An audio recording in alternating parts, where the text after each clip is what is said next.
Bien, mis amados hermanos, muy buenos días. Tiempo de estudio bíblico devocional. Su hermano pastor Roberto Alfaro les saluda y les doy una cordial bienvenida a este tiempo de la palabra. Recuerden nuestro lema: amar la palabra, aprender la palabra y vivir la palabra.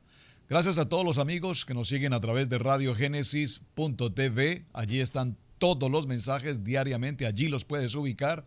Y para todos los amigos que nos acompañan desde Suecia, en Estocolmo, a través de Vivo para Cristo, muy buenas tardes para ustedes. Me han enviado una pregunta con muchísimo gusto. La pregunta tiene que ver con el capítulo 45 de Génesis. Voy a leerlo en el verso 8. Dice: Así pues, no me enviasteis acá vosotros, sino Dios, que me ha puesto por padre de Faraón y por señor de toda su casa y por gobernador de toda la tierra de Egipto. Muchísimas gracias por la pregunta, gracias por la inquietud. Veo que están muy atentos siguiendo puntualmente los textos de la lectura que llevamos en cada uno de los capítulos de Génesis. Muy bien, aquí la expresión padre de Faraón evidentemente no es lo que podríamos tipificar nosotros como el papá, el padre. Realmente padre es un título honorífico de una persona que merece honra, una persona que tiene reconocimiento, pero realmente es en la calidad que José desarrollaba como gobernador, que era por supuesto un consejero de alta confiabilidad para el faraón. Por lo tanto, a este tipo de personas de máxima confiabilidad, categoría, jerarquía, autoridad, confiabilidad, integridad, le correspondía el nombre de padre de faraón. Así es que gracias por la pregunta, espero que haya habido una respuesta clara. Por eso en Génesis 45:8 hace referencia a José como padre de faraón. La segunda parte que tenemos en la tarea, gracias a todos quienes escribieron muy bien, felicitaciones, muy juiciosos ustedes en la tarea, los 17 años que vivió Jacob después de recibir o reencontrarse con su hijo José, tipológicamente representarían también los 17 años en la edad en la que partió José involuntariamente de su casa con destino a Egipto. Muy bien. Hechas estas dos claridades, vamos a Génesis capítulo 46, que ha sido nuestro tema. Tenemos que seguir avanzando y lleguemos al verso 27. Quiero resaltar en el verso 27 algo muy importante porque lo veremos en nuestro siguiente estudio cuando entremos al libro de Éxodo. En Génesis capítulo 46, verso 27 dice, después de que nos cuenta quiénes son los hijos de Benjamín y demás, ahora nos habla de los hijos de José. Y los hijos de José que le nacieron en Egipto, dos personas. Todas las personas de la casa de Jacob que entraron en Egipto fueron 70 personas. Subraye el número 70. Este número 70 es un número extraordinariamente importante. Es un número que vamos a ver con frecuencia y que tiene una relevancia fundamental a partir de este texto en lo que veremos y en lo que viene para todo el pueblo de Israel. Verso 28. Envió Jacob, y observe que dice Jacob, no dice Israel. Envió Jacob a Judá, y observe que dice Judá. Recordemos que Judá era el cuarto hijo en la descendencia de Jacob con Lea. Recuerden que el primero era ¿quién? Rubén, el primogénito. Ya conocimos qué pasó con Rubén, ya sabemos qué pasó con Leví, ya sabemos qué pasó con Simeón, ahora está Judá. Y vemos que en el capítulo 46, verso 28, Judá ya ha adquirido, junto con sus hermanos y ante su padre, una posición de reconocimiento, una posición de liderazgo. Es así como dice el verso que Jacob envió a Judá delante de sí a José para que le viniese a ver, en Gosén y llegara a la tierra de Gosén. Es decir, iba como representante de su padre, muy importante, Judá, de donde vendrá el pueblo judío posteriormente, va en representación de Jacob, de Israel, a verificar las tierras que ellos van a recibir, dónde van a habitar. ¿Por qué es importante este aspecto? Porque es fundamental saber y reconocer que la actividad laboral de Israel, de Jacob y su familia, es el cuidado de los ganados, de las ovejas, es decir, el pastorado. eran pastores de oficio, por lo tanto necesitaban una tierra en la que sus ganados se pudiesen alimentar adecuadamente, de tal manera que Gosén, que representa esa tierra de pastos, era la mejor tierra de Egipto. Ahora el faraón ha dado la orden a José que esa sea justamente la tierra donde habite toda su familia. Muy bien, entonces dice la palabra en el verso 29, y José tomó su carro y vino a recibir a Israel. Y observen que aquí ya no nos dice a Jacob, aquí ahora nos menciona a Israel. Muy importante esta expresión. ¿Quién? José ahora viene a recibir a su padre, a Israel, en Gosén, y se manifestó a él y se echó sobre su cuello y lloró sobre su cuello largamente. Sobre este texto que tenemos del verso 29 podríamos tratar toda una jornada. Número 1, vemos que es José quien viene y se presenta delante de su padre. ¿De quién? De Israel. Número 1. Número 2, vemos que José, un corazón extraordinariamente paterno, un corazón emocional también, se recuesta al cuello de su padre y llora largamente. No nos dice en ningún momento el texto que Jacob lloró. Podríamos entonces hacernos una pregunta. ¿Y por qué Jacob no lloró? La Biblia nos dice que lloró José, mas no dice que Jacob también lo hizo. Aquí habrían algunas inquietudes interesantes. Usted piense por un momento lo que significa el encuentro después de 22 años entre Jacob y su hijo José, a quien él presumía había muerto. Hay una pregunta importante aquí.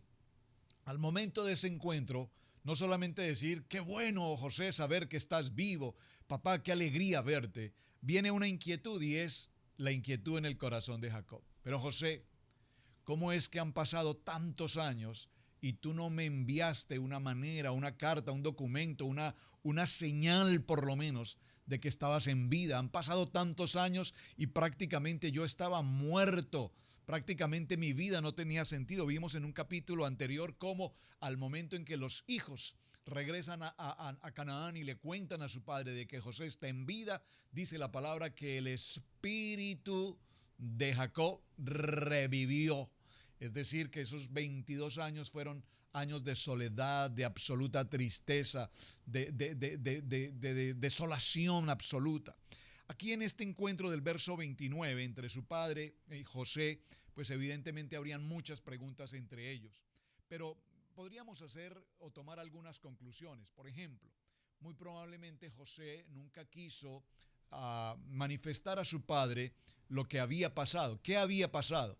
Que sus hermanos, los hijos de Jacob, le habían odiado, habían tomado un concierto, voy a decirlo entre comillas, un concierto para delinquir, para tratar de matarlo, y finalmente habían decidido enviarlo en calidad de esclavo, vendido a Egipto.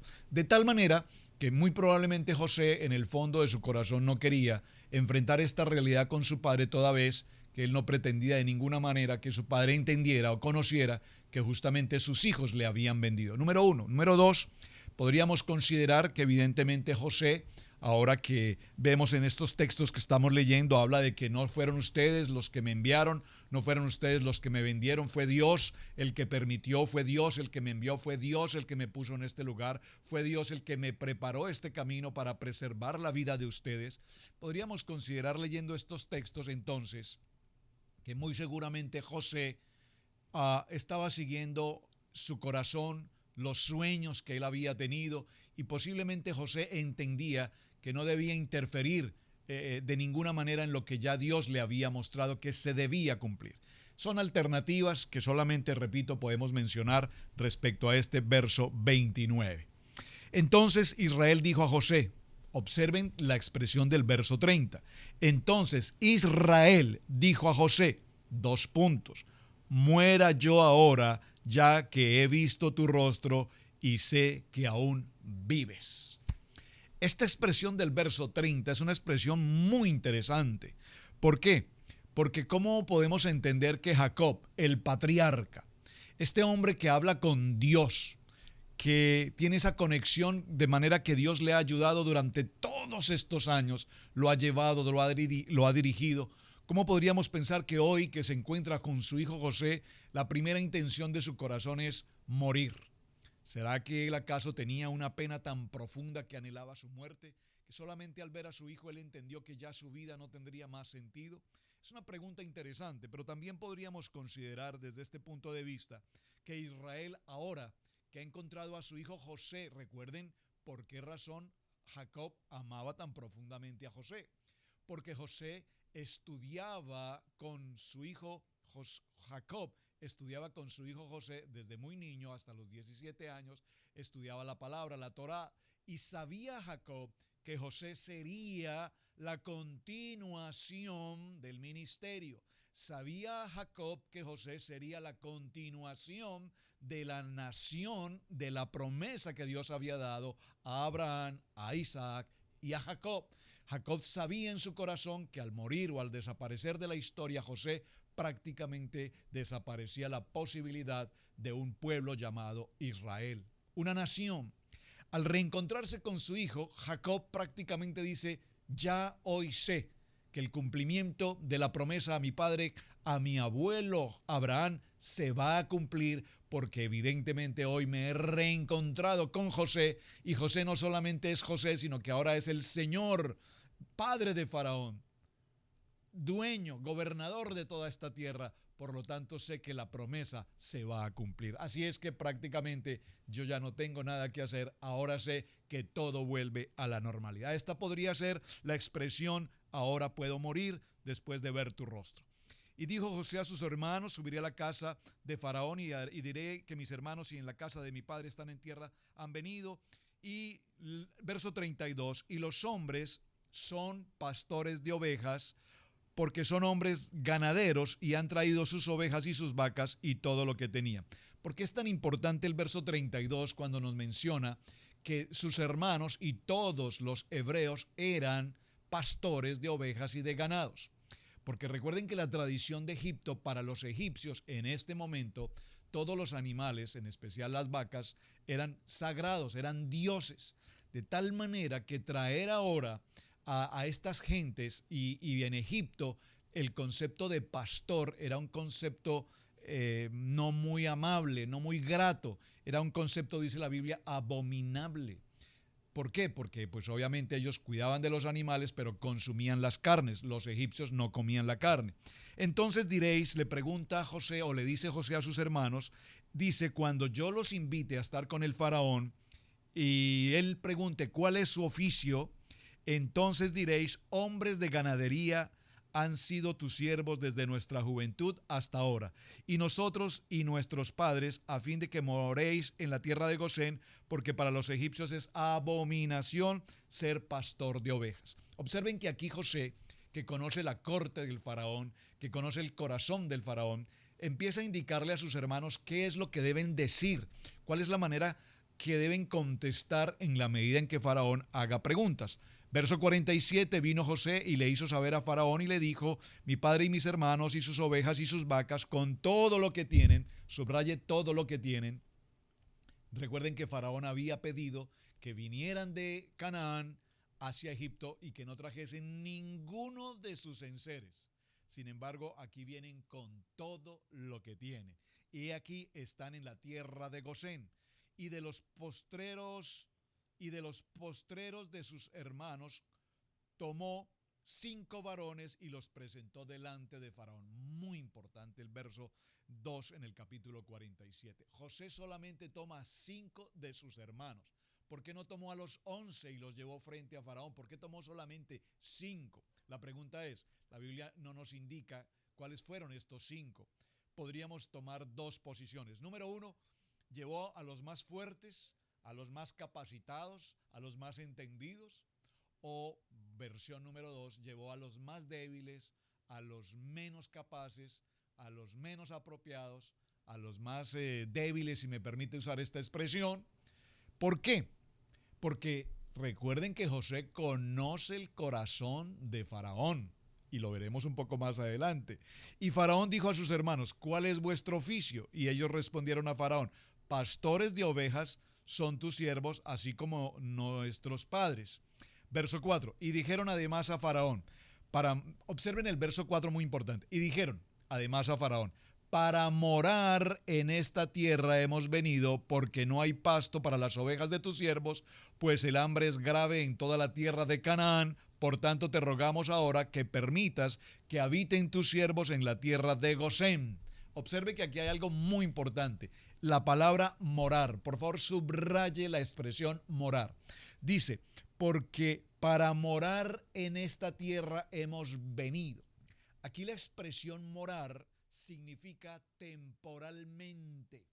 Morar, es decir, si nosotros viajamos a un lugar y vamos a vivir, permítame usar un ejemplo, si usted sale en un plan de vacaciones de 1 o 2 semanas, usted va a morar en determinado lugar en un plan de vacaciones por 2 semanas, habita en ese lugar temporalmente por 2 semanas, no va a radicarse, a vivir permanentemente en este lugar. De tal manera que aquí la expresión morar es muy importante, porque recuerden que el pueblo de Israel, aquí Israel como nación, no fueron a Egipto a vivir y a permanecer allí, sino que la intención de sus corazones, por supuesto, el plan de Dios era volver, así lo dijo Dios a Jacob en este último momento, le dice, bajarás a esa tierra, yo estaré contigo, no temas, porque haré de ti una gran nación y te haré volver a la tierra de promesa. De tal manera que aquí esta expresión morar, repito, es muy importante porque nos está hablando de un efecto totalmente migratorio. Es una migración totalmente temporal, es una migración de supervivencia, es una migración prácticamente forzosa. Es una migración que tiene un cumplimiento y es un propósito, como ya lo vimos, un propósito de Dios. Así es que vemos cómo en adelante, por tanto nos rogamos ahora que nos permitas habitar. Entonces, verso 5, entonces Faraón habló a José diciendo, atención, tu padre y tus hermanos han venido a ti, la tierra de Egipto está delante, toda la tierra de Egipto, José, toda la tierra de Egipto está delante de ti, en lo mejor de la tierra haz habitar a tu padre y a tus hermanos. Vemos aquí un faraón con un corazón extraordinariamente agradecido a José, de gratitud, de aprecio, de respeto, de honra, de afecto, y le dice, qué bueno que ahora estás reunido junto con tu padre, con tus hermanos, con toda tu familia, 70 personas. Delante de ti está toda esta tierra, es tuya, José. Haz que ellos vivan lo mejor, de lo mejor, de lo mejor. Muy importante la actitud de Faraón en este texto. Y entonces dice algo que quiero resaltar. Habiten en la tierra de Gosén. Atención. Y si entiendes que hay entre ellos, entre tus hermanos, si entiendes que hay entre tus hermanos hombres capaces, ponlos por mayorales del ganado mío. Observen, esta expresión es muy importante. José sabía que este punto llegaría. ¿Cuál es? Faraón dijo, si este es José, de los hermanos menores de esta familia, y es un hombre brillante, ¿cuán brillantes serán sus demás hermanos? Y le dice, José, si entre tus hermanos hay hombres que sean tan brillantes como tú, tan capaces, tan íntegros, tan intrépidos en lo que hacen, que todo lo que hacen prospera, por favor, colócalos como mayordomos de mis ganados. Es decir, los quiero que ahora sean parte de la nómina de Faraón. Y aquí José tiene una preocupación muy grande. ¿Cuál es? Que esa emigración temporal no se convierta en una emigración temporal, sino que se convierta en una emigración permanente. De tal manera que la preocupación de José hasta este momento, vemos que el carácter de José es un carácter piadoso, justo, íntegro, honesto, recto.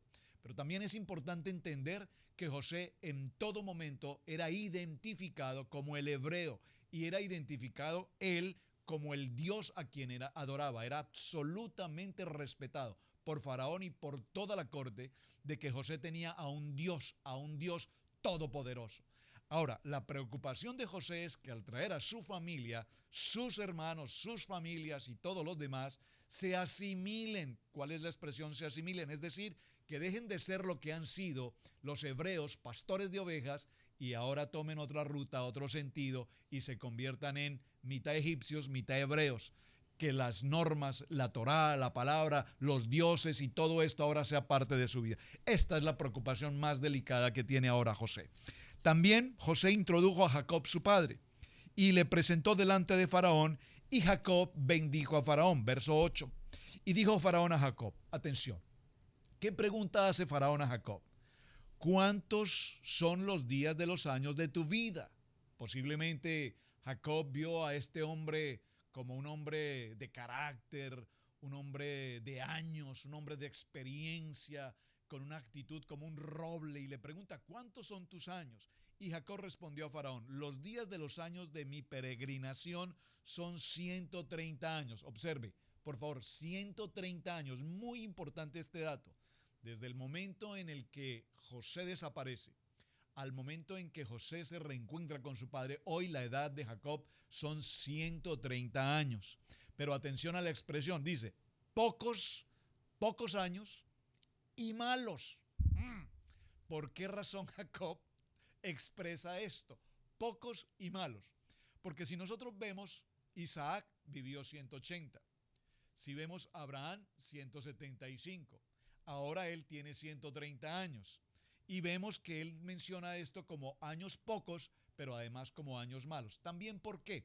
Recordemos que Abraham vivió una vida en la que él fue despojado de todo cuanto tenía y fue bendecido en gran manera.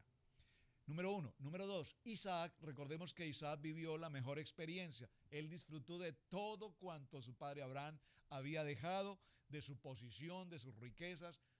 Isaac vivió una vida bastante confortable y vivió más años que todos, 180.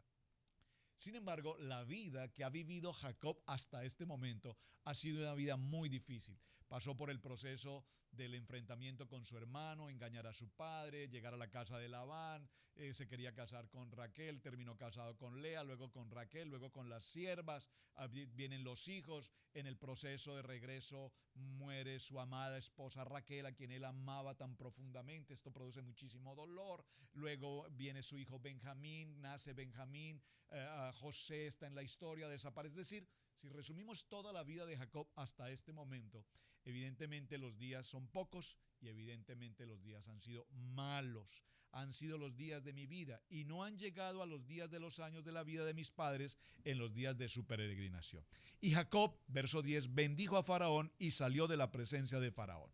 Así José hizo habitar a su padre y a sus hermanos y les dio como posesión esta tierra en Egipto. Y verso 12, y alimentaba José a su padre y a sus hermanos y a toda la casa de su padre con pan según el número de sus hijos. Estamos avanzando muy rápidamente en el texto porque quiero detenerme solamente en algunos que son extremadamente importantes en la información que nos da. En el verso 12 nos dice que José alimentaba a toda su familia. Es decir, el sueño se había cumplido. Él iba a ser proveedor y preservador de la vida de su familia. No solamente de su familia, de una gran nación que será llamada Israel o es llamada ya Israel.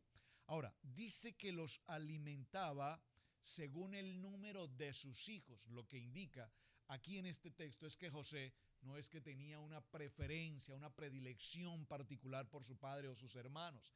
Decía este número, este texto del verso 12 nos está indicando que José, como mayordomo y administrador de toda la tierra de Egipto, del faraón, era un hombre absolutamente justo. Una palabra mejor, ecuánime. Es decir, no había preferencia en el sentido de que fueran sus hermanos, su familia, tal cual el número de sus hijos, tal cual a los egipcios y a su familia, él los alimentaba.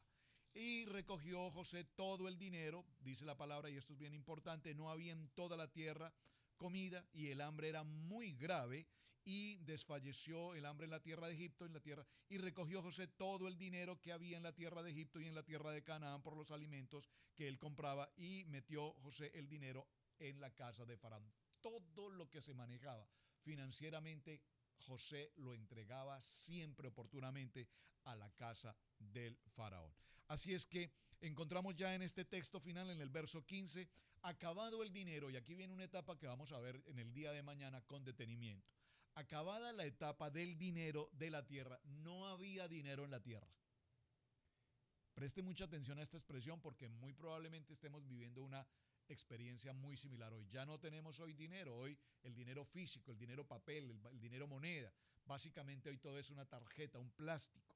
Se acabó el dinero en toda la tierra de Egipto y de la tierra de Canaán vino todo Egipto a José diciendo, danos pan porque moriremos delante de ti por haberse acabado el dinero. Y José dijo, dad vuestros ganados y os daré por vuestros ganados si se ha acabado el dinero. A partir de este momento veremos entonces qué sucede con todo el pueblo de Egipto, con todos los pueblos circunvecinos, porque recordemos, cuando José interpreta el sueño del faraón, recuerden que lo vimos con detenimiento, José dice, el sueño del faraón corresponde al faraón en el río Nilo, y el río Nilo tipifica Egipto, mientras que las espigas no menciona dónde. Por lo tanto, las espigas significan todos los alrededores de Egipto.